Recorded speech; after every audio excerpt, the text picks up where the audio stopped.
Hello and welcome everybody, I'm Bavarian and this is Crusader Kings 3. I'm recording this on Christmas Eve, so the 24th, but I will be releasing it on Christmas Day, so that is the 25th, right now, maybe if you're watching it. And I want to say Merry Christmas, of course, first and foremost, whether you're having a good time or a hard time, whether you are with family or alone.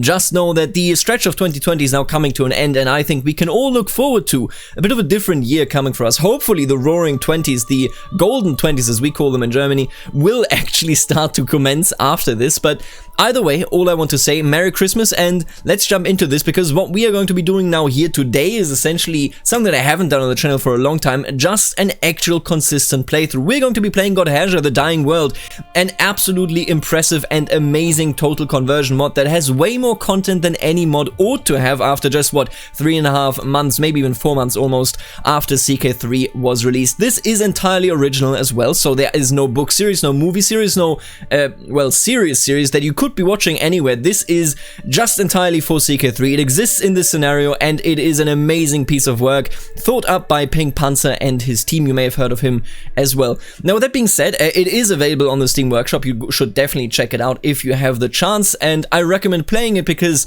again, incredibly dense in content. Now, you are lucky and I am lucky because I know quite a lot about this world. I was able to essentially needle a bunch of holes into Panzer by asking him so many questions about what is going on in the world. I made a video that I very much am proud of when it comes to the mythology of this, entire scenario, but just be aware you don't need to know all that. I'm going to, in this episode, guide you a bit into what just happened, what brought us into the situation that we're now in, and I think that is everything that you need to know if you want to just kick it off and dive into Godherja. So, what we see right here is the amazing start screen. By the way, I really love this. This is clearly the Shavoki, so the people around Senware Witchbreaker, and these are the Avasarians that have fallen. Now, let's just read the flavor text right here. Senware Witchbreaker and the Shavoki Imperium, a coalition of hundreds of tribes from dozens of cultures dedicated solely to dividing the ailing Avasarinas Autokratia. So, let me just explain that the Shavoki essentially lived all the way over here. There was this huge empire, this huge Avasarian empire. They controlled roughly this territory right here. These were the colonies. This was the very core of the empire, and they were strong for over 1,000 years. And then it happened that, a lot of their minds changed. The background of what that is and how it worked, I can explain later, but they started to descend into civil wars. Fairly similar, of course, to the Romans to a degree, but they all were magically talented. That was how they essentially subdued all the people around them and how they enslaved them, how they made sure that their empire would last. But once the civil wars started, I mean, if you fight, with shotguns against people that throw stones at you, obviously you will win, but once you have a civil war and everybody has a shotgun, it's going to be a bit more difficult.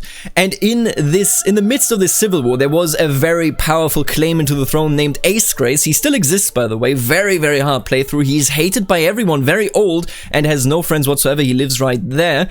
And Ace Grace did something that would then later be called the Frotbrockner. The Frotbrockner essentially broke the world and is the reason why the world is dying. Because the Frotbrockner made it so, and again, you don't need to really know the mythical details here, it made it so that from the body of the dead god that was killed so many millennia ago, a fog spew forth and made it so that everything that was engulfed by it was unlivable. So that is essentially this territory right here, because the body of the god is somewhere right there. Well, whether that is physical or just, energy-wise, we don't know. It doesn't really matter. But the idea of it is that there is essentially the world dying right in front of us. And this made it so that during these civil wars and with this ultimate destruction that the Frotbrockner brought over the empire as well, everybody that lived up here had to, essentially migrate. They had to leave, and it was Senware Witchbreaker that unified the Shavoki tribes and led them all the way down here, destroyed the magical center of the empire that was roughly over there, and has now settled here. But they haven't settled quite yet, because they want to push further into the very core lands of the empire. The empire is standing essentially in the remains of its ruins, and I don't think there will be too much remaining here. Senware has insane buffs, he's incredibly powerful, and he has Casus Belli that will allow him to push further south. I think this should be quite the interesting scenario right there, because there will indeed be a huge upheaval right at the start of the game. So they essentially unified and then did all of that. Pour south into the remains of the dead state. The grand alliance that sought to put an end to the barbarian ambition is shattered. The Elysian Pass putting a final nail in the Empire's coffin. So when the Shavoki came down southwest, they defeated a massive force of Imperial legions right over here at the Elysian Pass and then took over the rest of the territory. Across the world, entire peoples reel in shock. All across former Avassaria, warlords of all stripes attempt to take their piece of what little safe land remains untouched by the fog. In Saradon, the final battle between the Agionists, so there are some holy orders right here that are very much related to the, faith of the Avassarians that come from over here, but they have become independent and corrupted and do their own thing. So that is the situation down here in the southern continent.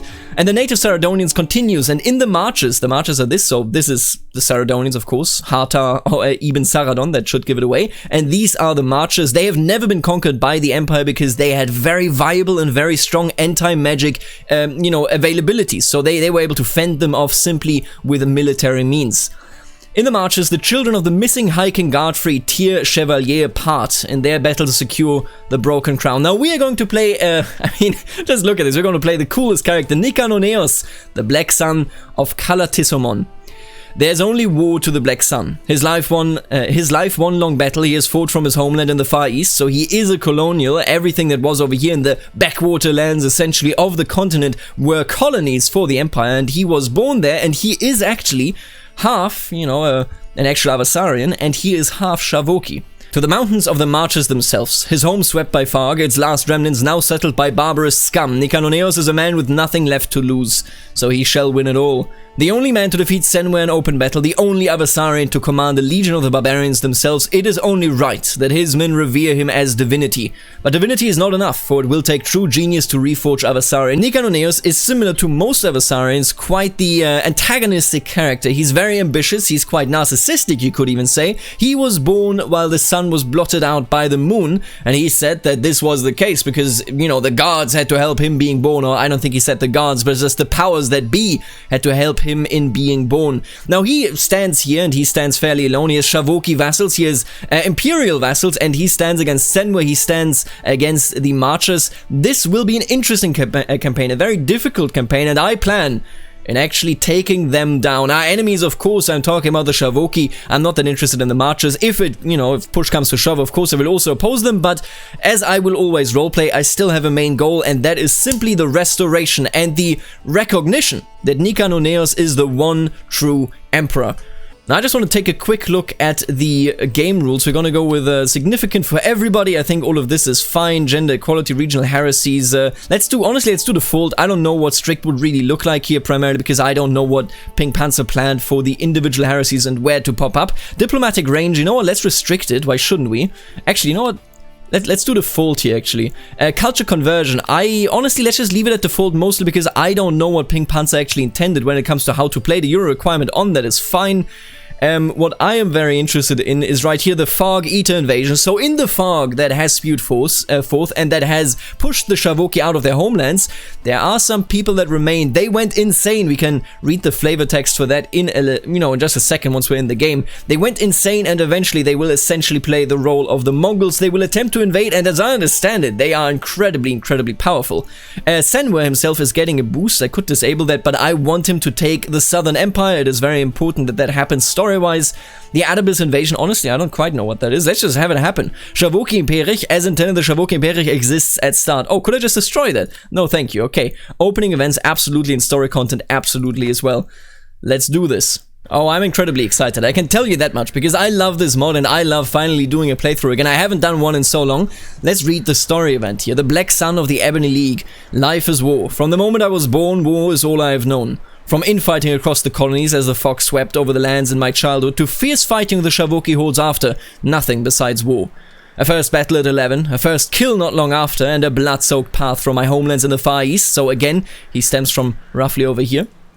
From my homelands in the Far East to the warmer weathers of the coast.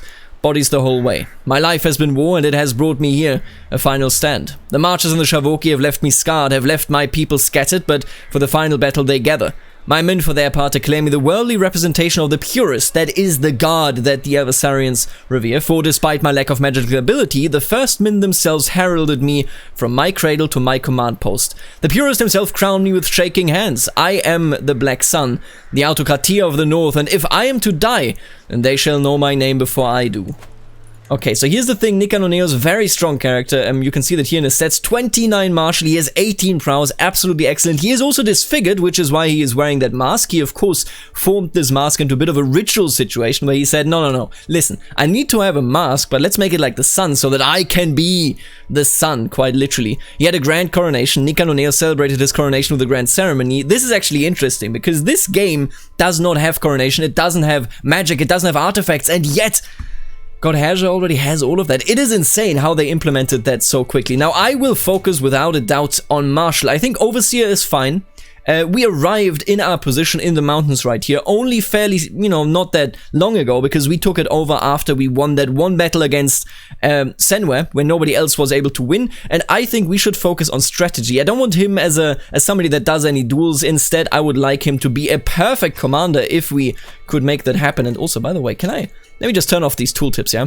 There we go. So I had to turn that off. My computer crashed quite literally just a week or maybe 2 weeks ago at this point, and I was unable to essentially play the game for a while now, so the game thought, hey, you're new to the game.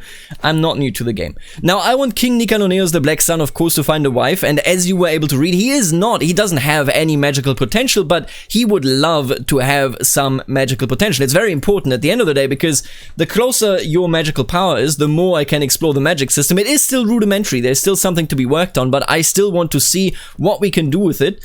And let me just see here. These are all... Okay, we got somebody here, actually. They are pure-blooded. It is Gratais Cerveas. I believe she probably stems from somewhere down in the south, right? Yeah, look at that. She comes from the kingdom of Palitake, and she is the daughter of Duke Krathis of Ferrea. Now, I don't think this is a good region, because I'm pretty sure that Senwe is going to take all of that over, but I would love to have somebody that actually was born and lived in the center of the empire, because that would, without a doubt, make it so that I have more potential moving forward. She is a living magic expert. Look at that, an expert in the art of living magic. Kratai's name is one that sues fear and allies alike. Using her powers over all facets of the art, entire cities could be leveled with a flick of the wrist. Yes, I will marry you. This is a good marriage. This is a good alliance. You already have a son, by the way. But look at him. Craven, content, lazy, a misguided warrior. That can't be my heir now, can it? Honestly, he can marry himself. I'm not gonna marry him off. You can go and marry. You are a loser. It is interesting, actually. I noticed that. I haven't asked Pink Panzer about it, but you can see that he holds some of the, territory that borders the Imperich itself, that being the Shavoki territory here. The Shavoki, by the way, essentially see us as enemies, as vital enemies. So the Shavoki faith, without reading the flavor text, actually, it makes sense to read it. The Shavoki, or Strongfolk in their tongue, consider themselves to be those who still follow the teachings of Velos the Great Hunter. They praise the hunt and consider it to be a key tenet of their faith, though this is also coupled with communing with nature and responsibility in their actions. The gods showed them favor by appointing them as stewards of the world, yes, but they shall likely not receive such generosity again if they squander it. Thus, they feel the need to sometimes take up arms against the truly evil and egregious, so as to keep the rest of existence safe. So the thing about the Shavoki is that they believe, and this is mythologically speaking entirely wrong, like not wrong, but that's not really how it happened. They believe that they participated in the Godherja, which is the name of the mod, of course. The Godherja being the War of the God, and then in brackets S, so the gods, and they believe that they participated in an army of the gods from below, whatever that means. It is, of course, a mystical aspect, so to speak. You can see, by the way, the hunters as well is a novice hunter would be a virtue here. Now, the thing about this is that the Shavoki believe to be from the army from below, and they think that the adversarians are from the army from above, which should probably explain the hostilities here. You can see we view one another as evil. We are not exactly friends. Magic in their folk is shunned. They don't think that that is a good thing. Now, I think that's a good thing, which is why I would like to marry some magic people. And let me actually take a look here. Ooh, yes. Absolutely, look at that. She had potential. She's robust. Okay. Yeah, no, definitely. Give me these. Give me plenty of children. No matter what happened, I desire to have more children, more heirs. So yeah, essentially we stand tall against the Shavoki Imperich, but they stand much taller. We have our son here on the front line, and he's a huge loser. Prince Cylon, what are you doing, buddy? Can you, like, do anything right? By the way, I want to see my future wife. I want to see what sort of perks she picked. I do want to stress, I think the magic system is the most rudimentary about this entire thing. I don't know any magic, so I don't have any abilities, but there is living magic, which draws power, of course, from living beings. Then we have dead magic, which draws power from dead beings, and then we have mixed magic, which does sort of both, and at the same time, and this is important, draws power from the fog, or can draw power from the fog. Now, other power, I don't exactly know, but this is a really cool interface. Man, can you imagine? It blows my mind just how easy it seems, and I'm not saying it was easy, but how easy it seems to make this huge thing happen. Magic, boom, there you go. Entire system is done, you have this entire menu, it's all working. In CK2, you can't even consider that. Now let's talk about mixed magic here, and I know I'm talking a lot, but this is a bit of an introductory episode, if you will. This is High Chieftain Dross. Now he would be naked, but I turned it off in the game rule. He is a mixed magic expert. The shadows around Dross shimmer and darken as they pass, and then they speak. Others can swear that the shadows whisper with them. As they near, white eyes stare at things unseen. He is a fog eater. And the fog eaters are listeners, because when the fog creeps in, it drives you crazy, it makes you insane, it brings incredibly creepy creatures with it, and it tells you what to do. We listen. When the voices came, they asked, pleaded, begged, cried, said, we need to listen. Many were fools, heathens, liars. They spit, they raved, they said, no, get out of our heads. They did not want to listen, and they filled their ears with wax and sliced them and burned them. But the voices did not stop. They never stop.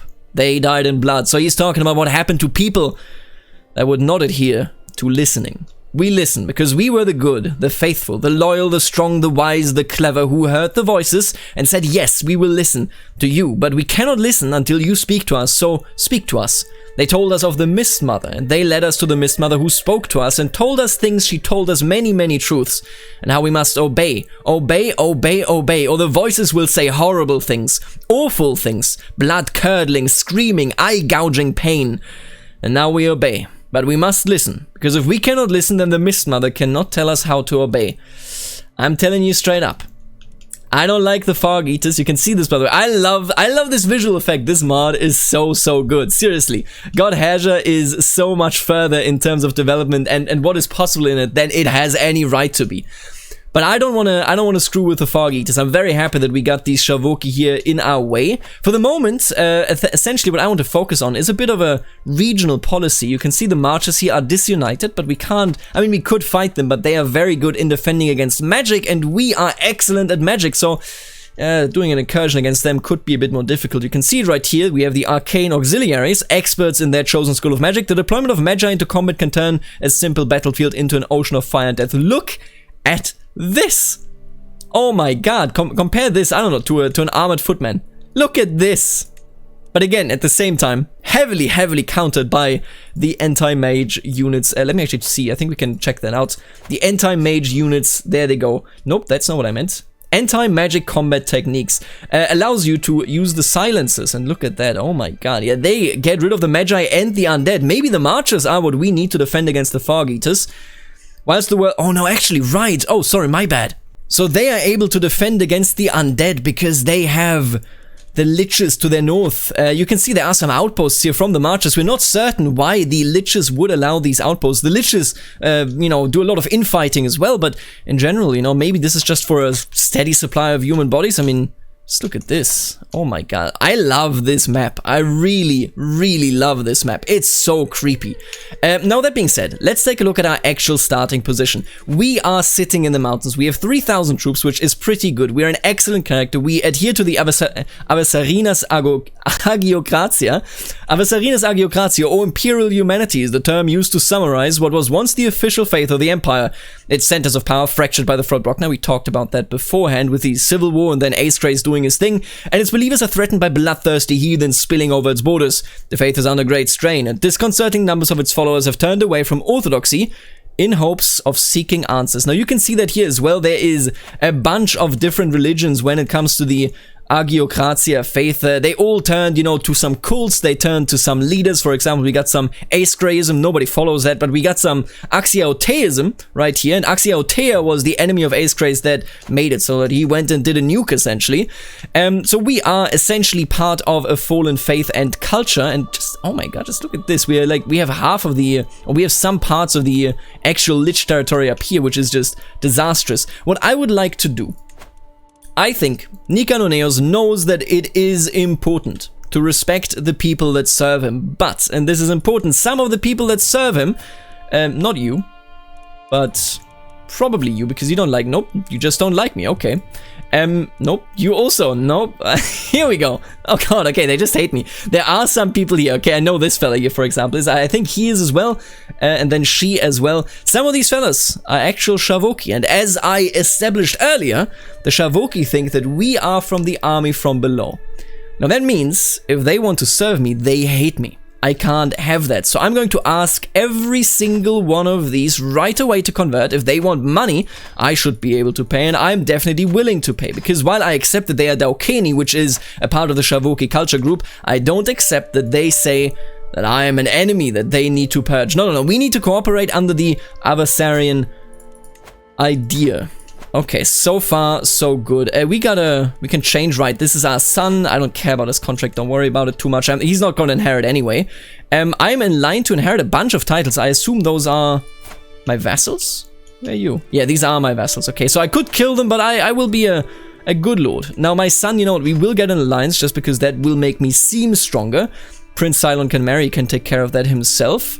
And we are almost entirely set up at this point. I would just like to look at the Announce Avasaria Voreas decision. The first step to the recovery of our sacred home is done. A foothold has been established in the north to stand firm against the Shavoki horde. It is time I crown myself Autokratia of a new Avasaria and prepared for the march south. So in this case, you do this by essentially, you know, from what we hold here, which is very tiny in comparison to the real empire. If we take some titles, and let's just make it so that we can actually look at that, so you can see it right here, and my button, sometimes WASD doesn't work, don't worry about it too much, and it doesn't work again, okay, that's fine.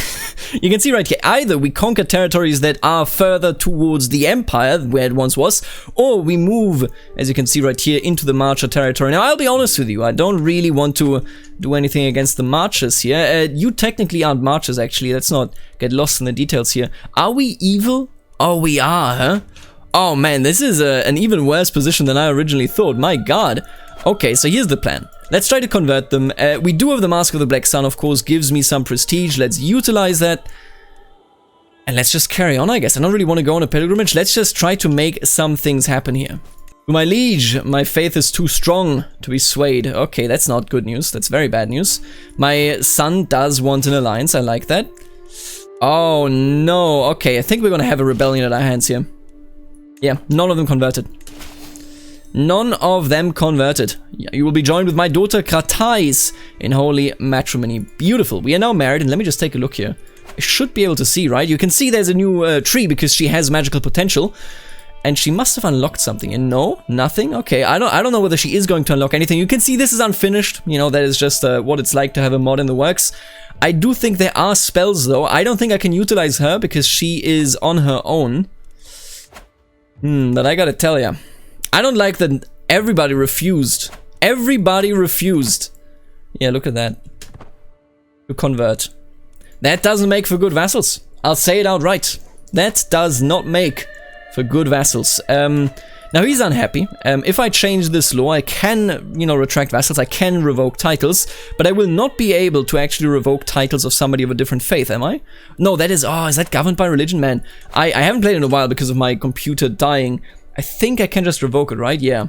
Without incurring tyranny. But it would make everybody that is, of course, Shavoki unhappy, and since they are in a faction, they would also rebel together. Why are you? Oh, you are Shavoki? Let me ask you, would you like to become one of mine? Now, you already refused. And this is not a good start. She wants 60 bucks. Alright, you know what? Get out of that faction. Maybe I can stop them from rebelling. That would already be significant. Now, you can tell, by the way, that he's already going all in. High King Senware Witchbreaker currently has this modifier. Favored by the gods. Oh my god. Godlike boost. Natural dread. Domain limit. Vassal limit. Hostile scheme resistance. Popular opinion plus 100. That is because essentially the mod says, until we figure out a way to guarantee that he will conquer this chunk of the empire, we will buff the hell out of him. But we are fairly safe over here. Because, well, essentially we are in a position where I can just say he's focused down south. I don't need to go to war with him right now. I think we are all good. You know what I'm thinking, though? I am thinking I might just attack you. Clan Chief Steffen of Vishtanka. He's a Shavoki. Vice Caesar to Euro County. Could I... Ooh. I could get the entire duchy. Now, this would be a good addition to my collection. I think that is exactly what we're going to do. If I gain this... What? Are you kidding me? I gain 1,500 prestige? Oh, this is the right move. Now, she will hate me. She is also Shavoki, but we will take her over in this episode, I think. And from Toruski, we start marching. We start marching towards the north because we must secure our flanks. And we shall secure our flanks. Now, let's just make sure that I can... navigate them here without making any major issues. We sadly don't have anything that would help us siege, but you gotta take them as they come, right? I will just position my armies fairly close by. I am an excellent commander. We should have this. And what am I seeing here? You lose opinion of me. Oh, don't fight me, Maru. You got other problems, right? Do you have already some... You got knights. He doesn't have any anti-magi yet. My son still hasn't married. You know what? You are a loser. But why don't you marry Odofa? Countess Irene of Odofa, I should say. She's a countess. I mean, probably not for long. Because I have to assume, yeah, look at that. She rules over here. Senware will not be very friendly to her, I assume. But maybe we could get some claims there. Now, let's just keep sieging here. Alright, look at that. Strategical impasse. We have one of our Daukeni Shavoki vassals and one of our Avasarian Apokiakas vassals here arguing. I'm sitting around the map table with clansmen Yuris and Duke Lysipos, discussing our strategy for the ongoing war. Yuris eagerly points out all of the prime targets we should immediately send raiding parties to pillage, while Lysipos nervously mutters about how we should avoid unnecessary engagements and fight a war of attrition. It is my right to decide our ultimate course of action. Now, I'm amazing, so let's just employ both of these. Otherwise, I could, of course, make one here considerably happier, but honestly, let's just not... I mean, he's afraid of us, he's terrified, so he's never going to take actions against us, whereas he might take actions against me, but if he gains 20 opinion, he most certainly wouldn't actually like me and leave the faction against me. So let's just benefit from both strategies and go from there. And we do have a battle coming up right here. It will be me, the first army of Toroskuya, and you can see a little bug here, don't worry about it too much. We got knights, they actually have light footmen, I can't believe that. Wow, they were so fast in terms of actually recruiting that. Let's defeat her troops, which also would make it so that long term, of course, we would benefit from her being weak, even though she would hate us once we take over, and that was a very clear victory. There you go. Now, this is almost... There you go. Beautiful. That is what you love to see, don't you? Where are you? Are you sieging me down in the south? That is my actual holding. I can't say I like that. You know what? Let's march south and let's try to take them out before they can siege down Fasti. I believe we have plenty of time to spare. Yeah, he actually leaves. We can fight him in the mountains here. I'm an excellent commander. I mean, do I need to fight him in the mountains? Hey, no, stop. Ah, well, there you go. I misclicked, the province was so small. But this battle, without a doubt, is a very easy victory. Now, we are not really getting any advantage here. He is also a really good commander, but they are simply not enough people to oppose us. Very good. Oh, and look at that, we actually captured somebody of the High Chiefdom of Logdu. Is he, like, related to him? That is a lot of... Was that just the battle there? Captured heir? Oh, that is your heir. Wait a minute, are you from the same family? No, you're not. Oh, this is just a random fella, essentially, because, right, we have this Shavoki Dovakning as their inheritance structure, just to check that out here. To follow the Shavoki religion is to believe oneself a member of a holy vanguard on Eras, which is the world here, by the way, protecting against incursions from the gods above. To this end, the Shavoki traditionally elect their rulers through the ritualistic battle ceremony known as the Dovatkning. I don't know how to pronounce that. There, any vassal or kin of the previous ruler may test their mettle against any other to determine their worthiness to rule. I would love to see that in action. We also have something special, you may have noticed it already. We have the Blood Senate, started by Autokratia Akalionixos. In the early days of modern Bavaria, a blood senate is a congregation of high nobility in which each family sends one or multiple candidates to a formal tournament to reveal the most powerful magi. In this tournament, the last man or woman standing is by Bavarian law the rightful autokratia by blood right. Despite the magical implications, it is not actually a requirement to use spells to participate, though only a single autokratia has ever done so successfully. Yeah, we need a better son, so that I can have somebody that can actually do some magic and destroy our enemies, you know, classic stuff. Alright, let's move on, let's keep sieging them. There you go, the war is over. We have even murdered one of their... No, wait, this was mine. Oh no, she held the Duchy of Tsyzhavov. Did I inherit that? Oh, that would be so big for our power structure here. I did, let's go! Oh, that is really, really good. I'm gonna hold on to that like crazy. This is such a huge power basis right here. We captured their king in battle. And that, oh my god, just look at this. Wow. Oh, right, we get fame, not prestige. I think we just got fame there instead of prestige, which is still very valuable, which will enable me to do some invasions fairly quickly later on. I'm not gonna sell you for 50, I'm gonna sell you for 100 if you ever get that money. We are being raided, it seems, but I think the raiders already left. I think this is a good point to stop this playthrough. You can, of course, play along. Well, stop this playthrough. No, stop this episode. In every episode, I will introduce you to a bit more lore so that you can play this yourself and be as immersed as possible. For the moment, thank you for tuning in. And just like that, I would like to thank you for tuning in, as always, of course. Thank you in particular also to the members of the channel, the Barons, the Counts, and the Dukes. You are all beautiful, love ya, and thank you for your support. And most importantly, if you want to purchase any Paradox games, go check out the link in the description. It leads to my storefront. I will get a share from the revenue, and you can buy some cheap Paradox games. Thank you so much, and later, alligator.